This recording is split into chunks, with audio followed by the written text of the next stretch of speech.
Hello welcome दोस्तों, स्वागत करता हूँ फिर से आप सबको आपके अपने इस चैनल में। तो जिस वीडियो के हम डिटेल्स में डिस्कस करेंगे बिटकॉइन के बारे में, साथ ही में हम यहाँ पर डिटेल्स में बात करेंगे कुछ जैसे ऑल्ट कॉइन्स के बारे में, और यहाँ पर डिटेल्स में डिस्कस करेंगे कि एक्जैक्टली बीटीसी बाकी ऑल्ट्स में क्या नेक्स्ट मूवमेंट हमें देखने को मिलेगा। अब इस टाइम पे अगर आप किसी भी ऑल्ट के अंदर एंट्री लेने का सोच रहे हो तो क्या आप इस टाइम पे एंट्री ले सकते हो, नहीं तो उसके ऊपर पूरा डिटेल्स में इस वीडियो के अंदर डिस्कस करने की कोशिश करेंगे और जानेंगे नेक्स्ट हमें मार्केट के अंदर क्या मूवमेंट देखने को मिलेगा। ये सब चीज़ अगर पूरा डिटेल्स में अगर कुछ जानकारी चाहिए तो वीडियो को बिना स्किप किए पूरा एंड तक जरूर से देख लेना। बाकी अगर पहली बार चैनल पर विजिट करो, आई होप सो कि अपने ऑलरेडी चैनल को सब्सक्राइब भी कर दो। टेलीग्राम चैनल को भी ज्वाइन करना चाह रहे हो तो लिंक मैंने डिस्क्रिप्शन में ऑलरेडी डाल दिया है, वहां से जाकर आप जरूर से ज्वाइन भी कर सकते हो। फर्स्ट ऑफ ऑल यहाँ पर इस टाइम पे अगर हम देखते हैं ना तो कुछ मीम कॉइन्स है जिनके प्राइस के अंदर एक अच्छा खासा हमें मूवमेंट देखने को मिला। तो one of the among of the one meme coin is Floki. तो फ्लोकी में हमें एक अच्छा सा मूवमेंट देखने को मिली है। एंड फ्लोकी में अगर आपको याद होगा, फ्लोकी में लेटर ऑन हमने यहाँ पर देखा था कि फ्लोकी के अंदर एक अच्छा खासा मूवमेंट भी हुआ था।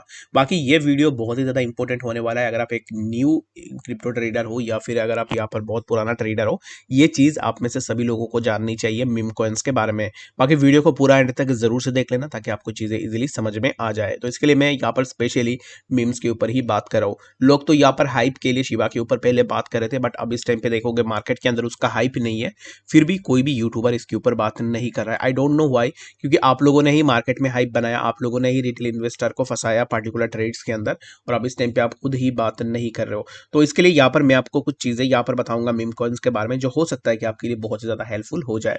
मीम कॉइन्स में क्या होता है कि मीम कॉइन्स के अंदर जब भी मीम कॉइन्स लॉन्च होते हैं तब क्या होता है कि उनके अंदर हाइप बनाई जाती है। तो ये जो हाइप बनती है, जैसे कि बहुत सारे क्रिप्टो के न्यूज़ेस आप देखते हो वेबसाइट्स के ऊपर, तो उनमें से यहाँ पर क्या होता है कि 80% न्यूज़ेस आप मान लो कि पेड न्यूज़ेस होती है। ठीक है, लेट सपोज कि आपने यहाँ पर एक फ्लोकीनो बोल के एक प्रोजेक्ट को बनाया। उसको क्या करोगे कि जितने बड़े बड़े यहाँ पर जो है क्रिप्टो न्यूज़ वेबसाइट्स है उनके ऊपर वो अपना न्यूज़ को पब्लिश कर देंगे। और उससे क्या होगा कि यहाँ पर कुछ यूट्यूबर्स ऐसे होते हैं, कुछ यहाँ पर इन्फ्लुएंसर्स ऐसे होते हैं जिनको व्यूज चाहिए, जिनको हाइप चाहिए, उसके लिए वो क्या करते हैं कि उस चीज को फ्री ऑफ कॉस्ट में अपने यहाँ पर जो है प्रमोट कर देते हैं। ठीक है, तो ये जितने भी छोटे यूट्यूबर्स है जैसे कि लाइक मेरे जैसे, जिनका व्यूज ज्यादा नहीं आता है, तो उसमें से क्या होता है कि एग्जैक्टली चीजें यहाँ पर सर्कुलेट होनी स्टार्ट होती है। उसके बाद जो भी यहाँ पर डेवलपर होता है वो किसी अच्छे यूट्यूबर के पास जाता है कि एग्जैक्टली आप मेरा ये जो प्रोजेक्ट है इसको प्रमोट करके दे दो। तो यहाँ पर इस टाइम पे फिलहाल के लिए मैक्सिमम यूट्यूबर्स ऐसे हैं जो यहाँ पर किसी भी प्रोजेक्ट को प्रमोट कर देते हैं। ठीक है, मैक्सिमम ऐसे है, कुछ ऐसे हैं जो बहुत सही है ऐसे प्रोजेक्ट्स को प्रमोट नहीं करते। बाकी जो भी है, कोई अगर प्रमोट भी कर रहा है तो उसके अंदर उसको बोलना चाहिए कि एग्जैक्टली ये एक प्रमोशन है जो मैं मुझे पैसे मिली है, तो इसलिए मैं आपको बता रहा हूँ इसके बारे में। बाकी अगर आप जो भी डिसीजन ले रहे हो आप अपने एंड से भी लेना, ताकि आपको भी समझ में आ जाए कि एग्जैक्टली चलो इस बंदे को पैसे मिले हैं इसके लिए, तो इसके अंदर क्या करनी चाहिए। ठीक है, and the second thing is that कि ये जो मीम कॉइन्स होते हैं, तो पार्टिकुलरली मीम कॉइन्स को हाइप में लाया जाता है सोशल मीडिया के थ्रू। जैसे कि ट्विटर के अंदर यहाँ पर उसका फैन क्लब बनेगा, जैसे कि फ्लोकी का अगर आप देखोगे तो फ्लोकी का कितने सारे आपको ट्विटर हैंडल्स देखने को मिल जाएंगे जिनके अंदर मिलियंस में आपको सब्सक्राइबर्स देखने को मिल जाएंगे। And the second thing is that कि ये जितने भी यहाँ पर फ्लोकी का फेक जो अकाउंट्स होंगे ना, ये अकाउंट्स वही लोग ऑपरेट कर रहे हैं जो फ्लोकी के फाउंडर टीम के अंदर है, क्योंकि उनको हाइप चाहिए मार्केट के अंदर। तो वो क्या करेंगे कि एग्जैक्टली कुछ यहाँ पर ऐसे फालतू के न्यूज़ेस अपने यहाँ पर जो है इस फेक वाली आईडी के अंदर डालेंगे। लेट सपोज कि आप सोचो ये बहुत सही से खेलते हैं, अगर ओरिजिनल आईडी में ऐसे फालतू का कुछ उन्होंने डाल दिया तो फिर लोग ऐसे तो ब्लेम करेंगे कि आपका प्रोजेक्ट तो बेकार है, आपने ओरिजिनल आईडी के अंदर ऐसे सिमिलर काइंड ऑफ चीज़ें डाल दी है। ठीक है, तो वो क्या करते हैं उसके लिए अपने बैकअप के लिए, अपने एडवर्टाइजमेंट के लिए ऐसे बहुत सारे यहाँ पर जो है अकाउंट्स को बनाते हैं, डामी अकाउंट्स, जिनसे यहाँ पर लोगों को ये बोलते हैं कि एग्जैक्टली ये चीज़ हो रही है वो चीज़ हो रही है। अब देखोगे तो फ्लोकी हो या फिर किसी भी मीम कॉइन हो, उनका मेन पेज में जाओगे तो पोस्ट आपको गिन के ना 3 या 4 पोस्ट मिलेंगे 3 या 4 डेज के अंदर। ठीक है, यानी पकड़ लो कि हर दिन एक या फिर किसी दिन तो पोस्ट करते ही नहीं है। बट यहाँ पर जितने भी फेक है डामी उनका जो भी अकाउंट्स है, उन अकाउंट्स में आपको डेली बेसिस में एन नंबर ऑफ पोस्ट्स देखने को मिल जाएंगे, क्योंकि यहाँ पर जो है एडवर्टाइजमेंट होने वाली है। तो फ्लोकी के अंदर सिमिलर काइंड ऑफ चीजें हैं, ऐसा नहीं है कि मीम कॉइन्स में यहाँ पर ऐसे नहीं होता है। शिप में भी अगर आपने देखा होगा, शिप के अंदर भी सिमिलर काइंड ऑफ चीजें हुई है, फ्लोकी के अंदर भी सिमिलर काइंड ऑफ चीजें हुई है। और अब इस टाइम पे राइट नाउ फ्लोकी का हाइप मार्केट के अंदर स्टिल बन रहा है। ठीक है, मार्केट के अंदर हाइप खत्म नहीं हुआ है, मार्केट के अंदर बन रहा है, और आने वाले टाइम में फ्लोकी बहुत ही ज्यादा ऊपर जा सकता है। ठीक है, तो ये मेरा ओपिनियन है।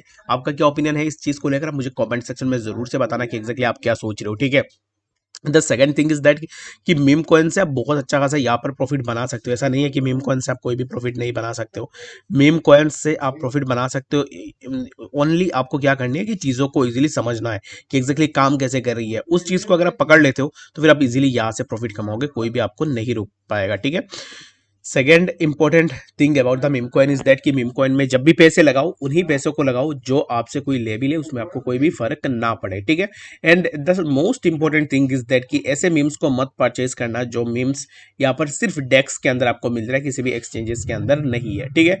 लेट सपोज कि एक मीम कॉइन लिस्ट हुआ है, बहुत दिन हो चुका है ऑलरेडी, लेकिन वो डेक्स के अंदर ही ट्रेड कर रहा है, तो ऐसे मीम के अंदर अगर आप इन्वेस्ट करोगे तो फिर आपके पैसे पूरा गायब हो सकते हैं। तो ऐसे रिस्क लेने की कोई ज़रूरत है नहीं। किसी अच्छे एक्सचेंज के ऊपर अगर लिस्ट होता है उसके बाद जाके आप अपना यहाँ पर जो भी अमाउंट है उसको लगाना चाह रहे हो तो then you can put in your all the amounts. बाकी it's depends on a person कि एग्जैक्टली वो कैसे करना चाह रहा है, क्या करना चाह रहा है।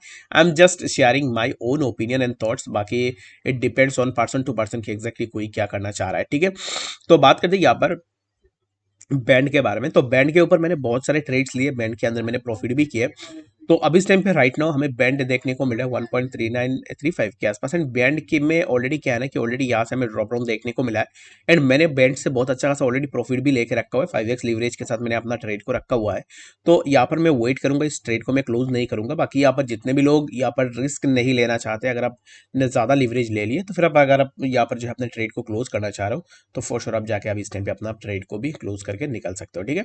तो नेक्स्ट थिंग इज दैट कि बेल, तो बेल के अगर आप देखो तो इसके अंदर भी एक मूवमेंट होने की चांसेस है, जो कि अब इस टाइम पे प्राइस समवेयर अराउंड अपने रेजिस्टेंस के आसपास ही कंसोलिडेट हो रहा है। तो यहाँ से बेल के प्राइस के अंदर एक अच्छा सा मूवमेंट का एक्सपेक्टेशन हम लगा सकते हैं। और भी यहाँ पर अगर आप देखो जितने भी ऑल्ट सारे ऑल्ट के प्राइस के अंदर सिमिलर काइंड ऑफ मूवमेंट्स हमें देखने को मिल रहे हैं। तो बाकी हर एक ऑल्ट के ऊपर मैं नहीं जाऊंगा, सिर्फ मैं बीटीसी के ऊपर डिस्कस करूंगा कि एक्जैक्टली बीटीसी में क्या मूवमेंट होगा। तो बीटीसी का जो मूवमेंट है अब इस टाइम पे यहाँ पर एक स्टैटिक मूवमेंट हमें बीटीसी के अंदर देखने को मिल रही है, जो कि प्राइस एक साइडवाइज में ही मूव कर रहा है, जहां से प्राइस के अंदर कुछ ज्यादा हमें खास मूवमेंट्स देखने को नहीं मिल रही है। BTC for now where we can expect the price of BTC, we can expect that कि प्राइस यहाँ से थोड़ा ऊपर ही चले जाए, जो कि हमें 30,455 एंड लेटर ऑन हमें प्राइस जो है 30,600 इसी पर्टिकुलर जोन के आसपास जो एक मैक्सिमम लिमिट रहेगा बीटीसी के लिए, हम यहाँ तक वेट कर सकते हैं।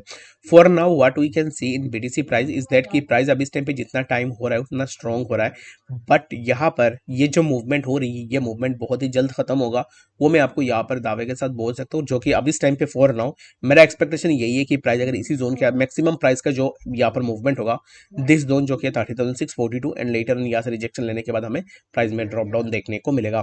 तो अब इस टाइम पे फॉर नाउ थोड़ा वेट कर लो, एंड शॉर्ट बीडीसी में करना चाह रहे हो तो इसी जोन के ब्रेकडाउन होने के बाद ही शॉर्ट करना, जो कि 29,779 इसी जोन का अगर ब्रेकडाउन होगा then you can go for your short position.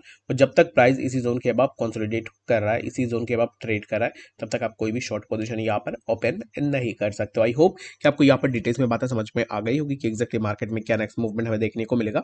बाकी कोई भी डाउट फिर कंफ्यूजन होगा कमेंट सेक्शन में आप मुझे जरूर से बता सकते हो। मिलते हैं नेक्स्ट अपडेट्स के साथ, तब तक के लिए गुड बाय।